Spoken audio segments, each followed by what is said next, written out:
They didn't just fire me, they tried to erase me. I stood in that sterile, glass-walled boardroom, the air conditioning humming a cold, mocking tune, as the director, a man I had trusted for a decade, tossed my files onto the desk like they were nothing more than trash. "You're being idealistic, Elias," he said, his voice devoid of empathy. "And in this industry, idealism is a liability.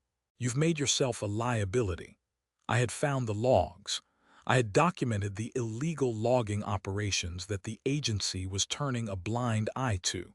I thought I was protecting the world. Instead, I was told I was a whistleblower who had become a nuisance. I was escorted from the building with my dignity in a cardboard box and my reputation in tatters. I wasn't just unemployed. I was persona non grata. I was the man who broke the silence of the agency, and for that I was cast out. The silence that followed was the hardest part. Not the silence of the office, but the silence of my own life. I retreated to the fringes. I moved to a small cabin on the edge of a dying forest, far from the polished corridors of power. I had one thing left, my recording equipment. I turned to bioacoustic ecology, the study of how animals use sound to survive. It's a niche, a tiny, fragile corner of science. When I told my old colleagues what I was doing, they laughed. When I told my family, the laughter turned into something sharper, something that cut deeper than any logging saw. "Playing with forest sounds, Elias," my brother had sneered during a brief, tense Thanksgiving visit. "You were supposed to be a director. Now you're a glorified tape recorder. You're making a mockery of our family name."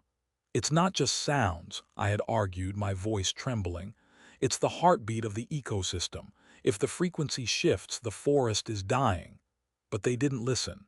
To them, I was a failure. A man who had lost his status and was now chasing shadows in the brush. I spent years in the damp, the dark, and the lonely. I spent years listening to the ghosts of forests past, recording the calls of species that were disappearing every single day. I lived on coffee and the desperate, driving need to prove that the world has a voice, even if no one is willing to listen. I realized then that words can be bought, twisted, and silenced, but sound is an undeniable truth.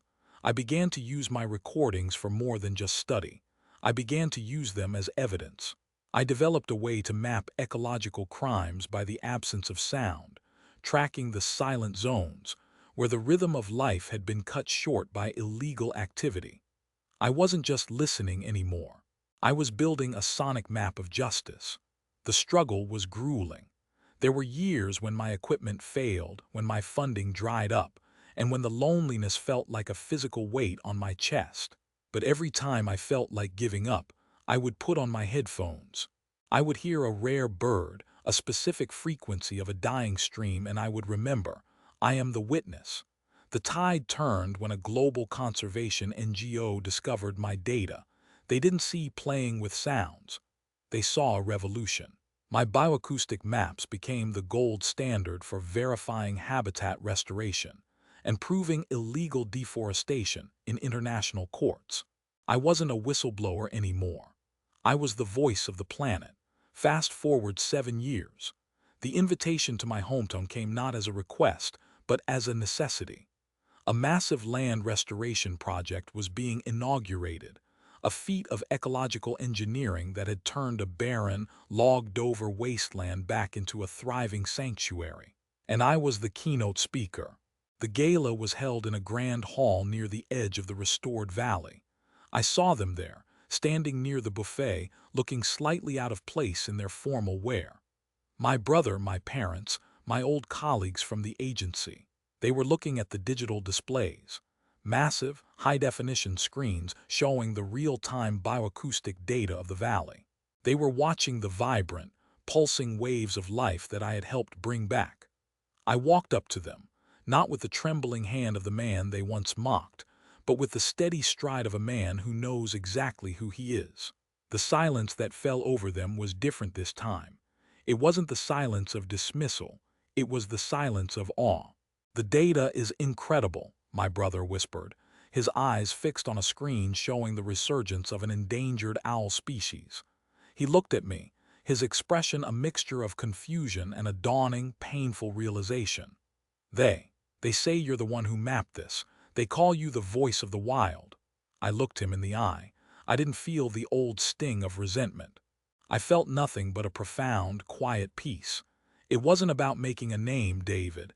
It was about making sure the forest could still speak. My father, who had once told me I was an embarrassment, stepped forward. He looked at the lush, green valley visible through the floor-to-ceiling windows, then back at me. His eyes were wet. "We thought you were lost, Elias. We thought you were chasing nothing." "I wasn't chasing nothing," I said softly. "I was listening for everything."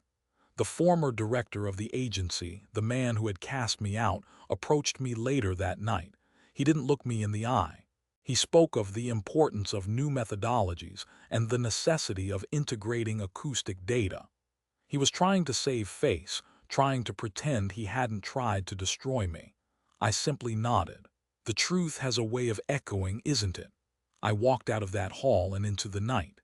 I headed toward the edge of the valley, where the darkness was not empty, but alive. I put on my headphones and sat on a mossy stone.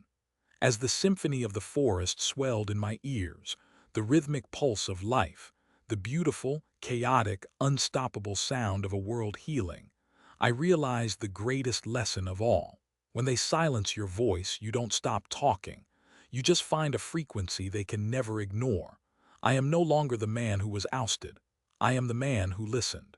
And finally, the world is listening too.